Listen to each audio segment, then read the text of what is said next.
Hello नमस्कार दोस्तों, आप सभी का मोस्ट वेलकम हमारे YouTube channel study in mobile में। आज इस वीडियो में बात करेंगे हम अपभ्रंश शैली के बारे में दोस्तों। और इस शब्द से ही आपको पता चल गया, अपभ्रंश का मतलब होता है बिगड़ा हुआ, टूटा हुआ या खंडित, है ना। अपभ्रंश हो जाता है तो मतलब उसका सही ढंग नहीं होकर के चित्रों का, तो वो अपभ्रंश शैली कहलाती है, अपभ्रंश कहलाता है। वो जो स्टाइल होती है वो अपभ्रंश कहलाती है। जो बच्चे चित्र बनाते हैं ना, वो अपभ्रंश स्टाइल में बनाते हैं बच्चे ना, सही से ढंग से चित्र नहीं बना पाते, तो वो अपभ्रंश स्टाइल होता है। तो उसकी हम बात करेंगे। और दोस्तों, अपभ्रंश जो स्टाइल है वो जैन धर्म से संबंधित माना जाता है। तो इससे पहले जैन शैली भी बोल सकते हैं, और जैन शैली को ही अपभ्रंश शैली कहा गया था। इसी के अलग अलग नाम दिए गए, तो वो भी इसमें हम क्वेश्चनों के साथ में आगे चर्चा करेंगे पूरी जानकारी।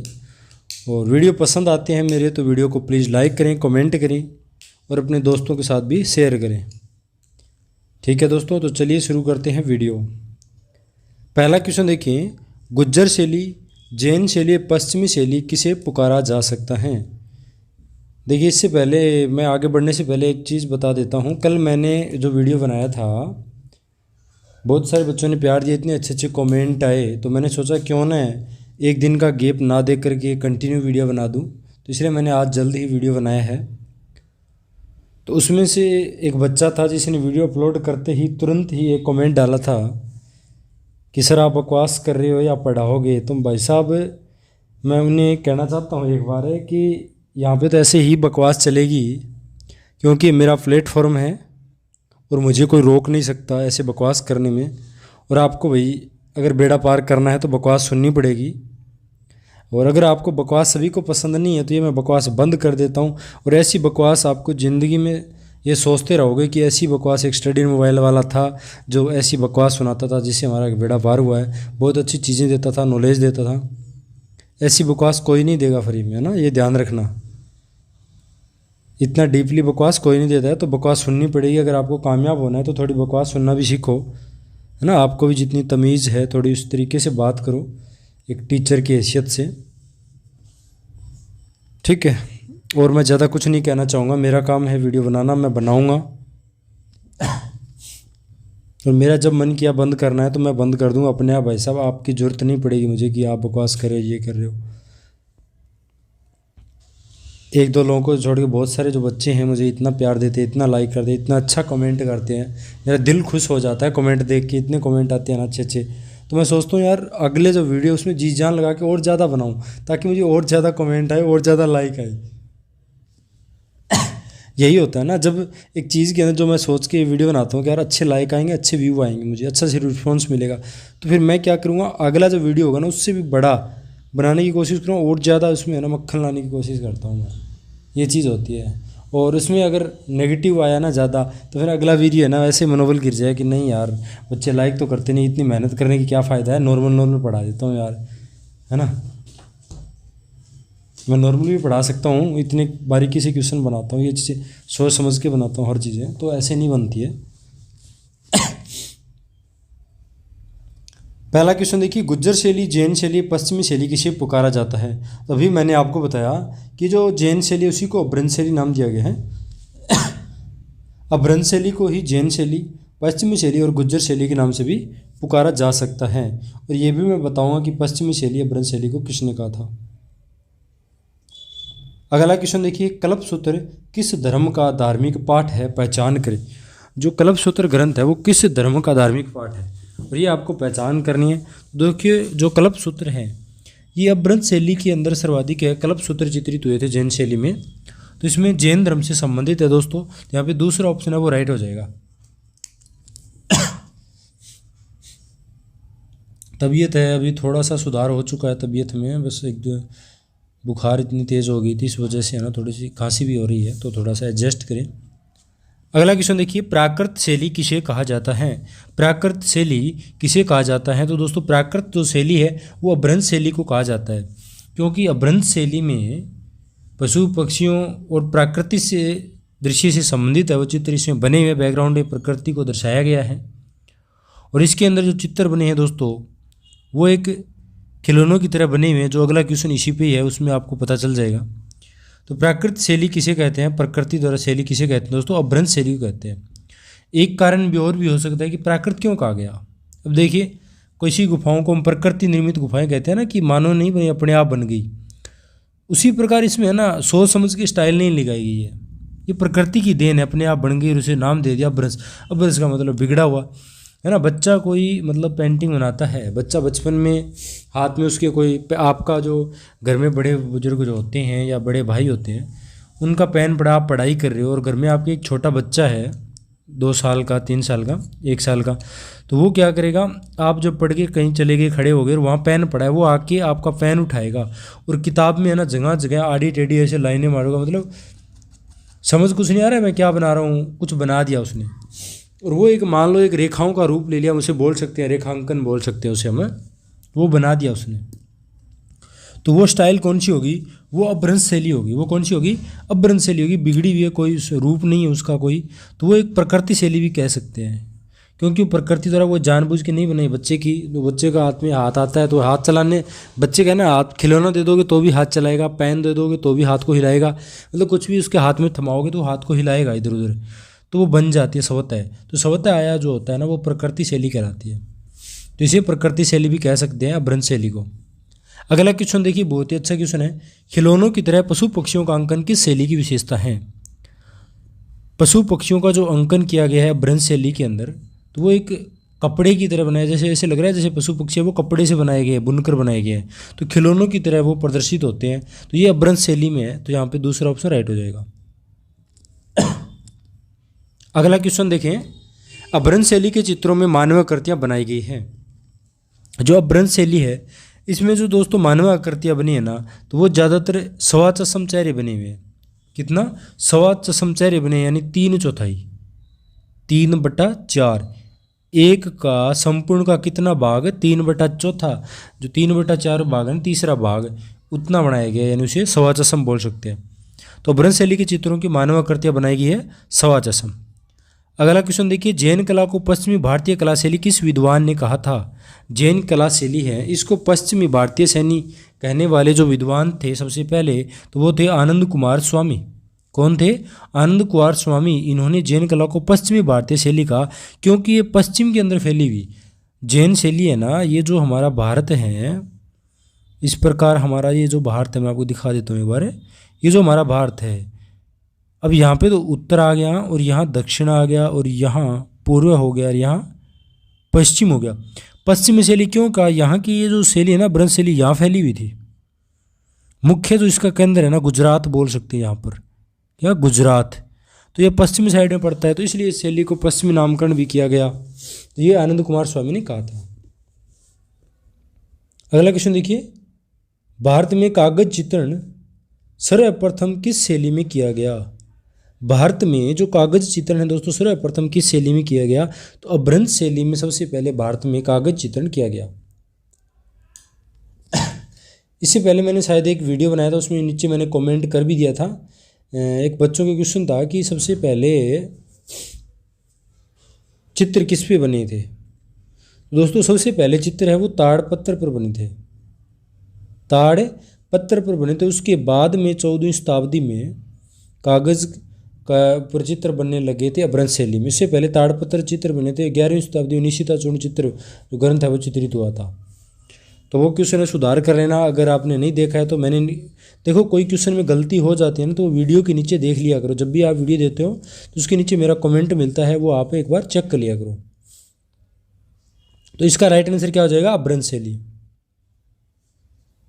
अगला क्वेश्चन देखिए, अभ्रंश शैली के प्रारंभिक चित्र किस पर बने थे।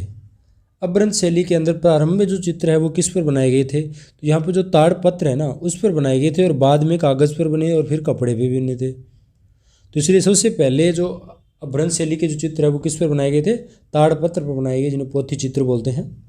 अगला क्वेश्चन देखिए, सर्वप्रथम बेल बुंटों का बनना प्रारंभ हुआ था। दोस्तों सर्वप्रथम बेल बुंटों का जो अंकन है, सुंदर बेल बुंटों का जो अंकन है सबसे पहले वो जैन शैली में प्रारंभ हुआ था। किस शैली में, जैन शैली में प्रारंभ हुआ था। और जैन शैली का दूसरा नाम अभ्रंश शैली भी आप बोल सकते हो। अगला क्वेश्चन देखिए, जैन शैली का प्राचीनतम चित्रित ग्रंथ कौन सा है। जैन शैली का सबसे प्राचीनतम जो चित्रित ग्रंथ है वो कौन सा है दोस्तों, तो वो है निशिता चूर्णी। कौन सा है, निशिता चूर्णी सबसे प्राचीनतम जैन शैली का ग्रंथ माना जाता है, और ये 1100 ईस्वी के आसपास का माना जाता है। कितना समय है 1100 ईस्वी। तो पूछ ले कि जैन शैली का प्राचीनतम ग्रंथ कौन सा है, सबसे प्राचीन ग्रंथ, तो निश्चिता चूर्णी 1100 ईस्वी का। अगला क्वेश्चन देखें, अपभ्रंश शैली के रंगीन चित्रों का विषय है। अपभ्रंश शैली के जो रंगीन चित्र बने हुए हैं उनका प्रमुख विषय क्या है, तो दोस्तों जैन। किस धर्म से संबंधित है अपभ्रंश शैली, जैन से। नेक्स्ट क्वेश्चन, अपभ्रंश शैली के चित्र आकृतियों में अंग प्रत्यंग बने हुए हैं। अपभ्रंश शैली के अंदर जो चित्र आकृतियाँ बनी है, जो मानव आकृतियाँ बनी है, स्वच्छ समचेहरा बना है, उसमें जो मानव आकृतियाँ बनी हुई है ना, वो पूछा है इसमें किस प्रकार की बनी हुई है। ठीक है, किस प्रकार की बनी है, तो उसमें जो शरीर के जो अंग है ना, हाथ पैर, यानी उस शरीर को, उस आकृति को आप देखोगे ना तो वो लगेगा एकदम स्थिर है, एक जगह रुका हुआ है और जकड़े हुए हैं, स्थिर और जकड़े हुए, यानी एक शांत तरीके से बनाई गई आकृतियाँ हैं। तो यहाँ के अंगों का जो प्रभाव है वो कैसा दिखाई देता है, स्थिर और जकड़े हुए। तो यहाँ पे दूसरा जो ऑप्शन है वो हमारा राइट आंसर हो जाएगा। नेक्स्ट क्वेश्चन, कल्पसूत्र की सबसे उत्तम प्रति कौन सी है। दोस्तों कल्पसूत्र जो ग्रंथ है ये जैन शैली के अंदर काफ़ी सारे चित्रित हुए हैं, 16 में, 67 में, 58 में, अलग अलग टाइम पीरियड के अंदर काफ़ी सारे कल्पसूत्रों की है वो प्रतियाँ मिली है। तो सबसे जो प्राचीन, सबसे उत्तम जो प्रति है, सर्वश्रेष्ठ कल्पसूत्र की प्रति है जो जौनपुर से प्राप्त हुई थी। कहाँ से, जौनपुर से 1467 की है दोस्तों, जिसे स्वर्ण अक्षरों पर भी चित्रित बोल सकते हैं। नेक्स्ट क्वेश्चन देखिए, जैन शैली में चित्रित प्रमुख कलाकृति कौन सी है। जैन शैली के अंदर चित्रित जो प्रमुख कलाकृति है वो कौन सी है दोस्तों, महावीर का जो वैराग्य ये चित्राकृति है, ये जैन शैली की प्रमुख कलाकृति मानी जाती है। अगला क्वेश्चन देखिए, जैन शैली को अपभ्रंश शैली का नामकरण किसने किया था। जैन शैली है उसको अपभ्रंश शैली नामकरण है वो किसने दिया था, तो मैंने आपको बताया था जैन शैली है उसी को अपभ्रंश शैली कह सकते हैं, उसी को पश्चिमी शैली कह सकते हैं, यानी इनके 3 नाम है, और प्राकृतिक शैली भी कह सकते हैं। तो इस जैन शैली को अपभ्रंश शैली नामकरण करने वाले हैं वो राय कृष्ण दास थे। कौन थे, राय कृष्ण दास थे, जिन्होंने जैन शैली को अपभ्रंश शैली नामकरण किया था सबसे पहले। अगला क्वेश्चन देखिए, परली आंख का दिखाना किस शैली की प्रमुख विशेषता है। दोस्तों परली आंख का दिखाना है तो ये जैन शैली की प्रमुख विशेषता है, अपभ्रंश शैली के अंदर है जिसे जैन शैली बोलते हैं। तो इसमें परली आंख का दिखाना, परली आंख का मैंने आपको बताया था, ये जो एक आंख बनी हुई है और यहाँ पर आंख के ऊपर जो काजल बनाया जाता है, यहाँ पे जो काजल लगाते हो आप, मस्कारा जिसे बोलते हो, काजल वगैरह लगाते हो आप, तो उसकी जो लाइनिंग है वो यहाँ कान बना हुआ है ना, कान तक उसकी लाइन जा रही है उस काजल की, तो वो बोलते हैं परली आंख का दिखाना। यानी जो आईब्रो वगैरह बनाते हो तो उसके ऊपर जो काजल लगाती है महिलाएं, तो उसकी लाइन है ना वो लंबी खींचती है कान तक, तो वो परली आंख होता है। तो कोई भी ऐसी आपको लेडीज़ मिले ना जिसने इतना लंबा काजल लगा रखा हो कानों तक, तो समझ लेना कि वो किसकी विशेषता है, अपभ्रंश शैली की परली आंख। अपभ्रंश का मतलब बिगड़ा हुआ, तो इसका मतलब वो काजल है वो बिगड़ रखा है, बिखर रखा है, इतना लंबा है ना, तो इसे बोल सकते हो अपभ्रंश। अगला देखिए, जैन धर्म के तीर्थंकर किस सचित्र पोथी में चित्रित किए गए हैं। दोस्तों जैन धर्म के जो तीर्थंकर हैं, जो साधु महात्माएं होते हैं, उनको जैन धर्म के अंदर तीर्थंकर कहा जाता है। तो उनको किस पोथी के अंदर चित्रांकन किया गया उनका, कालकाचार्य कथा। कालकाचार्य जो कथा ग्रंथ है दोस्तों, इसके अंदर जैन धर्म के जो तीर्थंकर हैं उनका चित्रांकन सर्वाधिक किया गया है। नेक्स्ट क्वेश्चन देखिए, अपभ्रंश शैली के चित्र किस संप्रदाय से संबंध रखते हैं। अपभ्रंश शैली के जो चित्र हैं वो किस संप्रदाय से संबंध रखते हैं, तो अपभ्रंश शैली के जो चित्र है वो दोस्तों श्वेतांबर संप्रदाय से संबंध रखते हैं। किससे, श्वेतांबर संप्रदाय से संबंध रखते हैं। नेक्स्ट क्वेश्चन देखिए, जैन कला शैली भारत के किस हिस्से में पल्लवित हुई थी। ये जो जैन शैली है भारत के कौन से हिस्से में, तो मैंने अभी आपको भारत का ऐसे नक्शा बना के मैंने समझाया था, यहाँ इस साइड में फैली हुई थी, गिरनार, आबू, गुजरात में। तो ये कौन सा इलाका है, पश्चिमी साइड हो गई, किसमें, पश्चिमी साइड में। और वो जो इससे पहले मैंने एक आपको बताया था पाल शैली, वो किसी इलाके में बताया था मैंने, पूर्वी। नेक्स्ट क्वेश्चन देखिए, बहुत ही अच्छा क्वेश्चन है, जैन कला शैली के उद्गम स्थल है। जैन कला शैली के उद्गम स्थल माने जाते हैं। तो दोस्तों जैन कला शैली है ना वो उद्गम कहाँ हुई थी, आबू और गिरनार में सबसे पहले, उसके बाद में गुजरात में भी पनपने लगी थी। सबसे पहले आबू और गिरनार में, उसके बाद गुजरात में। तो यहाँ पे तीसरा जो ऑप्शन है वो हमारा राइट आंसर हो जाएगा। नेक्स्ट क्वेश्चन, अपभ्रंश शैली के रंगीन चित्रों की पृष्ठभूमि में रंगों का प्रयोग किया गया है। अपभ्रंश शैली के जो रंगीन चित्र हैं उनकी पृष्ठभूमि में किस प्रकार के रंगों का प्रयोग किया गया है। तो दोस्तों अपभ्रंश शैली के रंगीन चित्रों की पृष्ठभूमि में जो है लाल रंग का प्रयोग किया गया है। किस रंगों का सर्वाधिक प्रयोग किया गया है? लाल रंग का। अगला क्वेश्चन देखिए, पार्श्वनाथ का प्रतीक रंग कौन सा है? जो दोस्तों जैन धर्म के जो तीर्थंकर है पार्श्वनाथ हैं, उनका प्रतीक रंग कौन सा है? तो तीसरा ऑप्शन सही होगा यहाँ पे, उनका प्रतीक रंग है वो नीला है। कौन सा है? नीला उनका प्रतीक रंग है। नेक्स्ट क्वेश्चन देखिए, अच्छा क्वेश्चन है, चोर पंचाशिका ग्रंथ किसके द्वारा लिखा गया है? दोस्तों चोर पंचाशिका जो ग्रंथ है वो विल्हण के द्वारा लिखा गया है। अब देखिए यहाँ पे कल्हण है और एक है विल्हण, तो दोनों में कन्फ्यूजन नहीं होना। कल्हण के द्वारा एक ग्रंथ लिखा गया वो मैं आपको बता देता हूँ, राजतरंगिणी। कौन सा लिखा गया? राजतरंगिणी है वो कल्हण के द्वारा है, और विल्हण के द्वारा कौन सा है? चोर पंचाशिका। एक जैसे नाम है तो ये आपको थोड़ा सा ध्यान रखना होगा। ठीक है दोस्तों, अगला क्वेश्चन देखिए, सवर्ण अक्षरों में चित्रित 1467 की कल्पसूत्र प्रति कहाँ सुरक्षित है? जो मैंने आपको बताई थी, सर्वश्रेष्ठ प्रति जौनपुर से जो प्राप्त हुई, सवर्ण अक्षरों से चित्रित बोलते हैं उसे 1467 का कल्पसूत्र, तो वो कहाँ सुरक्षित है? तो नरसिंह जी बोलना ज्ञान भंडार बड़ौदा के अंदर दोस्तों वर्तमान में ये संग्रहित है या वहाँ पे रखी गई है। नेक्स्ट क्वेश्चन देखें, लघु चित्रों का प्रमुख विषय है। लघु चित्रों का प्रमुख विषय क्या है दोस्तों? तो लघु जो चित्र बने हुए जैन शैली अपभ्रंश शैली के अंदर लघु चित्र, उनका प्रमुख विषय क्या है? तो दोस्तों यहाँ पे जो राइट आंसर है वो क्या हो जाएगा? तीर्थंकर। जो जैन तीर्थंकर हैं, जो साधु महात्मा है तीर्थंकर, उनकी जीवनी से संबंधित प्रमुख विषय है लघु चित्रों का। और ये जो पहले जो पाल शैली पढ़ाई थी उसमें प्रमुख विषय क्या था? बौद्ध की जातक कथाएं, बौद्ध धर्म की जातक कथाएं। और इसमें क्या है? जैन धर्म के तीर्थंकर की जीवनी है। अगला क्वेश्चन देखिए, बहुत अच्छा क्वेश्चन है कि सर्वप्रथम स्थिर चित्रण किस कला शैली में मिलता है? सबसे पहले स्थिर चित्रण किस कला शैली में मिलता है दोस्तों? तो ये मिलता है हमें जैन शैली में। तो मैंने बताया था यहाँ के जो चित्र हैं उनकी विशेषता क्या है? स्थिर और जकड़े हुए आकृतियाँ बनाई गई ना, स्थिर एक जगह और जकड़े हुए। तो स्थिर चित्रण शैली है वो किसे मिलती है? जैन शैली में। जैन शैली में वो कागज पर भी चित्रांकन शुरू हो गया था। नेक्स्ट क्वेश्चन, कागज पर लिखा बाल गोपाल स्तुति ग्रंथ किस शैली का है? कागज के ऊपर लिखा गया बाल गोपाल स्तुति ग्रंथ है दोस्तों, वो किस शैली का है? तो यहाँ पे राइट आंसर क्या हो जाएगा दोस्तों? अपभ्रंश शैली। किस शैली का है? अपभ्रंश शैली का। नेक्स्ट क्वेश्चन, महावीर स्वामी की आकृति में कौन सा रंग भरा गया है? दोस्तों काल का कथाचार्य जो ग्रंथ है उसमें जैन धर्म के जो तीर्थंकर हैं उनकी चित्र आकृतियाँ बनाई गई है। तो उसमें महावीर स्वामी है उसकी आकृति में किस प्रकार रंग भरा गया है दोस्तों? तो महावीर स्वामी की जो आकृति है उसमें पीला रंग बना गया है। तो दोस्तों यहाँ पे 4 तीर्थंकर हैं वो मुख्य आते हैं, कई बार एग्जाम में पूछ लेते हैं, तो मैं आपको बता देता हूँ। उन चारों के बनाता तो मैं 4 क्वेश्चन और बन जाते, बट वो मैं बनाए नहीं, क्वेश्चन ज़्यादा बनाने से नहीं होता है, बट मैंने चीज़ें क्लियर कर देता हूँ आपको। तो देखिए महावीर स्वामी का तो आपको बता ही दिया मैंने, पीला है। एक है पार्श्वनाथ, कौन है? पार्श्वनाथ। पार्श्वनाथ इसका जो है मैं अभी पेन चला रहा हूँ नीला। नेमिनाथ, नेमिनाथ का कौन सा रंग है? काला। इसके अलावा हैं ऋषभनाथ। ऋषभनाथ जी जो जैन धर्म के दोस्तों आदिनाथ भी पुरुष माने जाते हैं, उनका रंग है स्वर्ण रंग, सुनहरा सोने का जो रंग होता है स्वर्ण रंग, वो किसका है? ऋषभनाथ का। नेमिनाथ का काला, पार्श्वनाथ का नीला और महावीर स्वामी का पीला।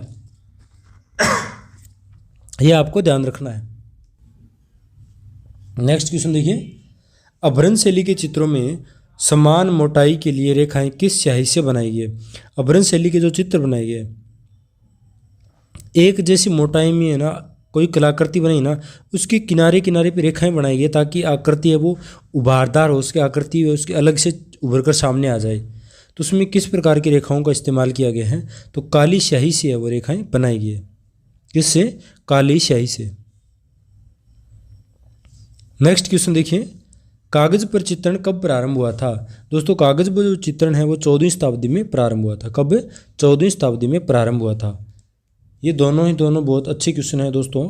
जैन शैली का समय काल माना जाता है, तो जैन शैली का समय काल कितना माना जाता है? 14वीं शताब्दी, 14वीं शताब्दी तो कागज़ का मैंने वही बता दिया। जैन शैली का अगर क्वेश्चन देखो, जैन शैली का जो समय काल है ना वो कितना माना जाता है दोस्तों। जैन शैली का कई जगह 11वीं मिल जाती है, अलग अलग आपको देखने को मिलता है। बट जैन शैली का निश्चित एक समय निकल के आता है, 7वीं से 12वीं शताब्दी है वो जैन शैली का समय माना जाता है। कौन सा? 7वीं से 12वीं शताब्दी है वो जैन शैली का समय है वो माना जाता है, 7वीं से 12वीं शताब्दी। तो यहाँ पे दूसरा ऑप्शन है वो हमारा राइट आंसर हो जाएगा। तो दोस्तों ये था हमारा आज का वीडियो अपभ्रंश शैली। आशा करता हूँ आप लोगों को पसंद आया होगा। वीडियो लाइक कर देना, कमेंट कर देना, शेयर कर देना।